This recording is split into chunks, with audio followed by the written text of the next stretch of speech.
오늘 여러분과 함께 하나님은 나의 편이시다 라는 제목으로 말씀 나누기 원합니다. 시편 124편은 공동체가 하나님께 감사를 드리는 감사시입니다.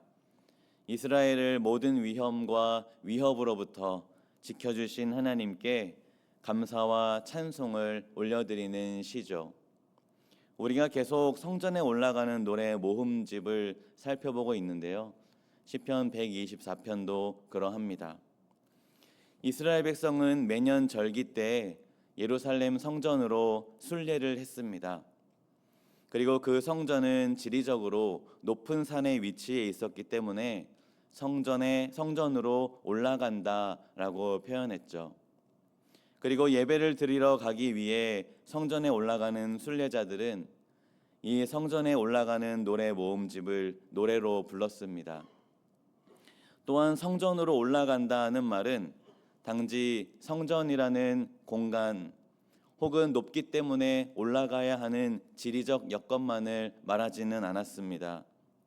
순례자들에게 있어서 성전으로 올라간다는 것은 하나님의 임재 앞으로 나아감을 상징했죠. 왜냐하면 하나님은 높은 성전에 거하시고 순례자들은 하나님이 계시는 하늘 보좌로 올라간다고 생각했기 때문입니다. 그러므로 순례자들은 성전으로 올라가며 하나님의 임재로 더 가까이 나아간다고 생각했습니다. 그렇기에 그들은 성전에 올라가는 노래를 부르며 하나님을 찬양하고 감사함으로 예배하고 있는 것입니다. 사람들은 성전에 올라가고 있습니다. 이 순례의 여정은 하나님의 임재 앞으로 나아가는 여정이었기 때문에 순례는 곧 예배의 현장이기도 했어요. 그래서 무리지은 순례자들이 함께 성전을 향해 오르다가 대표가 찬양을 인도합니다. 그 찬양은 대표자가 순례의 공동체에게 시편 124편 1절 말씀으로 질문을 던지는 형식이었습니다. 이렇게 말이죠. 이스라엘은 이제 말하기를 여호와께서 우리 편에 계시지 아니하셨더라면 우리가 어떻게 하였으랴. 주님의 임재 앞으로 향하고 있는 이 순례의 여정 속에서 대답해 보라는 것입니다. 만약 여호와께서 우리 편이 아니셨다면 우리는 지금쯤 어떻게 됐을까? 대표자가 이렇게 질문하면 순례의 공동체는 2절부터 5절까지로 대답합니다.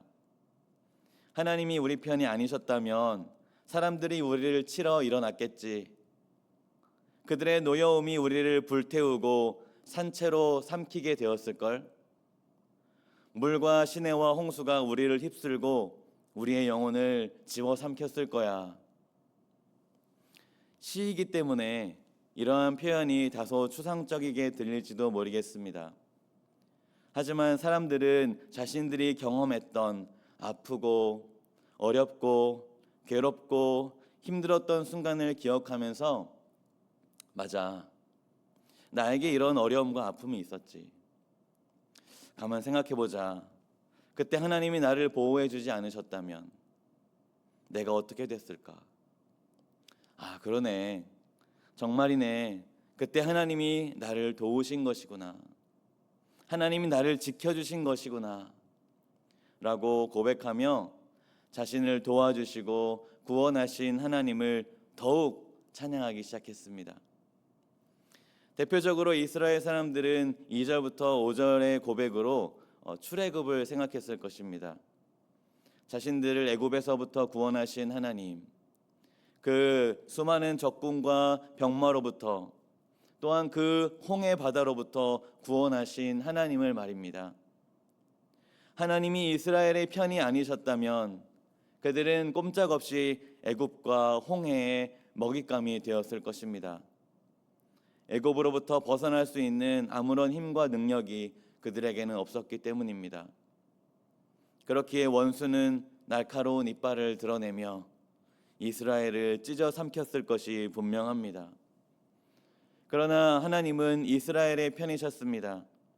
그렇기에 그들은 애굽과 홍해로부터 구원을 받을 수 있었죠. 순례자들은 시편 124편을 부르면서 하나님의 도우심을 기억합니다.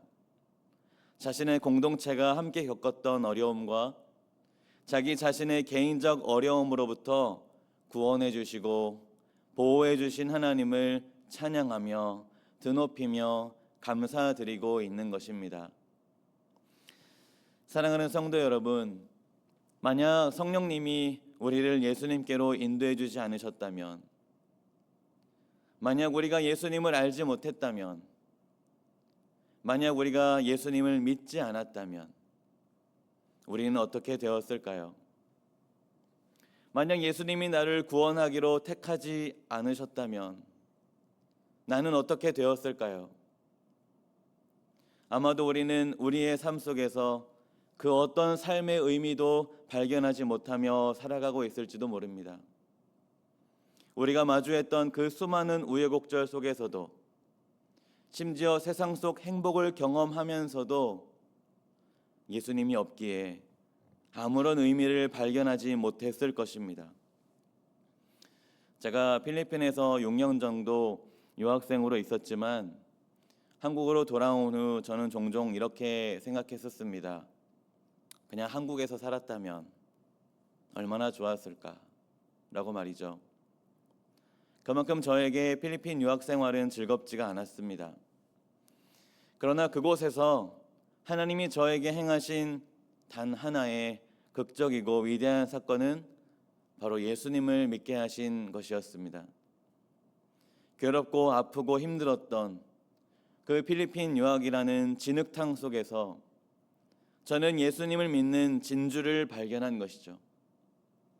그래서 그 진주 때문에 어쩌면 의미 없어 보였던 유학 생활이 저에게는 값진 의미로 다가오게 됐습니다.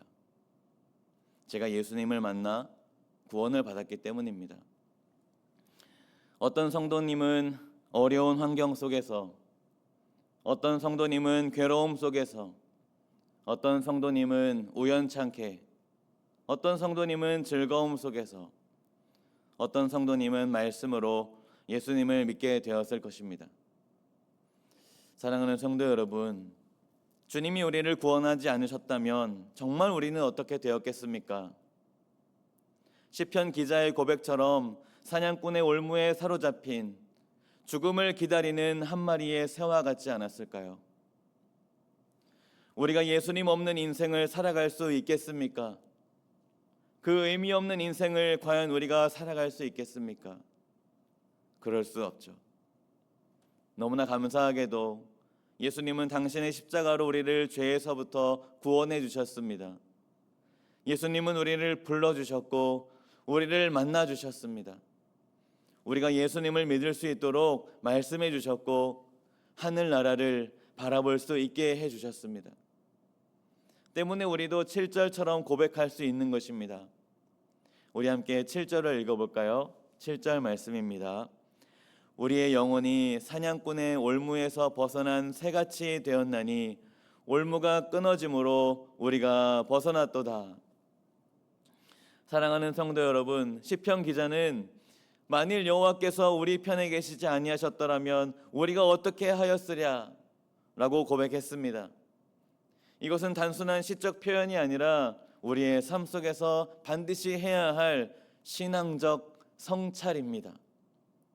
우리가 지금까지 살아온 모든 순간을 돌이켜 보십시오. 하나님이 우리와 함께하지 않으셨다면, 하나님이 우리 편이 아니셨다면 우리는 벌써 세상의 유혹과 고난, 원수의 공격 앞에서 무너져 내렸을 것입니다. 이렇게 세상은 여전히 우리를 집어삼키려 하고 사탄은 여전히 우리의 믿음을 흔들려고 합니다. 그러나 우리의 도움은 오직 천지를 지으신 여호와께 있는 줄 믿습니다. 우리는 그렇기 때문에 결코 무너지지 않을 것입니다. 그러므로 우리는 두 가지 믿음의 자세를 붙잡아야 합니다. 그것은 첫 번째로 감사의 삶입니다. 내가 누리고 있는 구원과 보호하심, 그리고 일상의 작은 부분 하나까지도 모두 주님의 은혜로 주어진 것이기 때문입니다.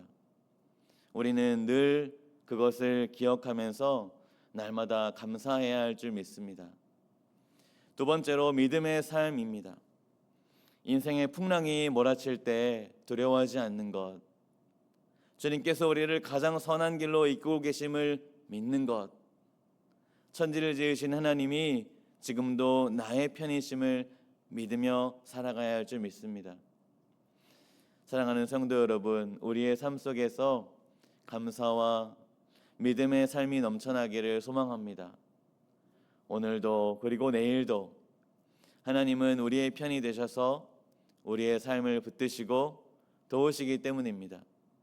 그렇게 천지를 지으신 여호와의 이름을 붙들게 되시기를 소망합니다. 오늘도 우리를 도우시는 주님의 이름을 마음껏 찬양하는 하루가 되시기를 축복합니다. 우리 시간 함께 기도하겠습니다. 제가 기도하겠습니다. 그리고 여러분 각자의 기도 제목을 가지고 기도하겠습니다. 하나님 감사합니다. 우리의 편이 되어주셔서 늘 우리를 보호하시고 지켜주셔서 감사합니다. 하나님, 정말 우리가 예수님을 알지 못했다면 어떻게 됐을까요? 그러나 우리를 불러주시고 우리를 택해주시고 우리에게 믿음을 주셔서 감사합니다. 예수님을 알게 해주셔서 감사합니다.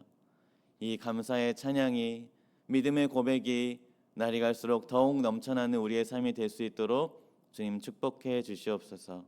예수님의 이름으로 기도합니다. 아멘. 우리 각자의 기도 제목을 가지고 함께 기도하며 자유롭게 나아가시겠습니다. 기도하겠습니다.